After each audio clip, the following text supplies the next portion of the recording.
Hey everyone, in this video we're going to talk about minimalism. We're going to talk about what it is, how we used it as a tool to change our lives, and how we've seen other people use it to help them explore alternative lifestyles like moving into a tiny house, traveling long term, and even getting out of debt. We've seen tons of examples of how minimalism can have a transformative, positive impact on people's lives, so we want to talk a little bit more about that with you. So what is minimalism? Basically, it's the idea of simplifying your life down to the essentials. There's a whole wide range of different ways you can interpret minimalism. Some people might take it a bit more to the extreme. For example, their living room might be just completely empty with no furniture and just white bare walls and just a wooden chair.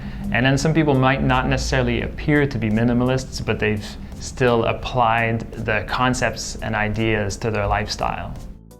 It's a very personal process, and it can take months or years to become a minimalist and simplify your life the way that you want it to be. And it's also an ongoing process. So you're constantly going to be adjusting what feels right to you. Maybe the first time you downsize, you get rid of too many things and you feel like you're missing something, and so you might need to get a few things back.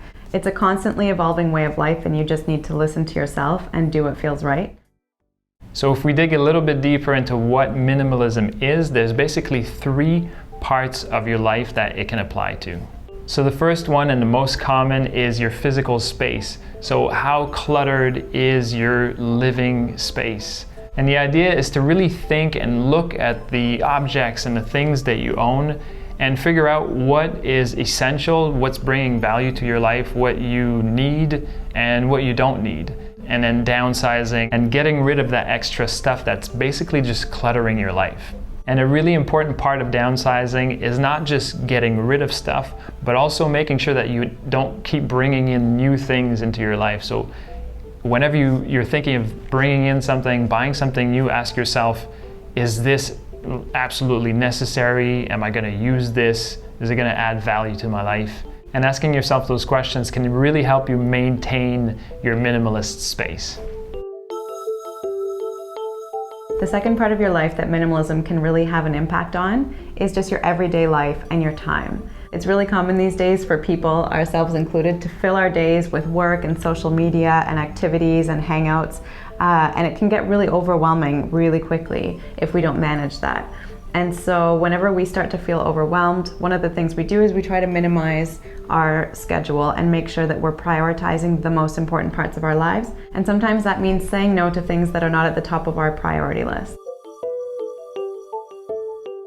The third part is the financial impact of minimalism. So when you become more aware of the money you're spending and try to cut back on those expenses that aren't necessary, you might be able to see a little bit more money in the bank at the end of every month, which might allow you to get out of debt, maybe travel a bit more, maybe start saving money, think about retiring a bit earlier. The financial impact of minimalism on your life is obviously going to depend on your financial situation, how much disposable income you have, if any, and whether you're in debt or not. So some people might not find that they're saving that much money at the end of every month, but maybe it's a little bit less tight than it was before, for example.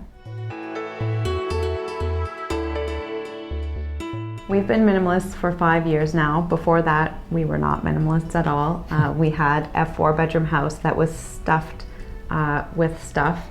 And so just to give you a quick overview of what we did, we decided to simplify our life in every way that we could. And we basically wanted to have a fresh start and start exploring different lifestyles to see what would make us happier. So what we did is we sold our house, we got rid of our cell phones, we gave away most of our stuff, and we started traveling. So we've seen huge positive impacts from minimalism on our lives.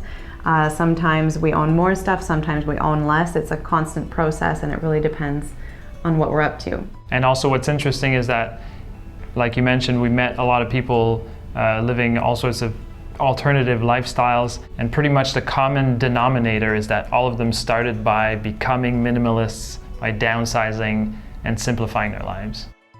We've made a lot of other videos about minimalism. You can check out our playlists if you're interested. We're also putting together a video that's going to be a minimalist guide for beginners. So subscribe and stay tuned. That'll be coming up in the next few weeks.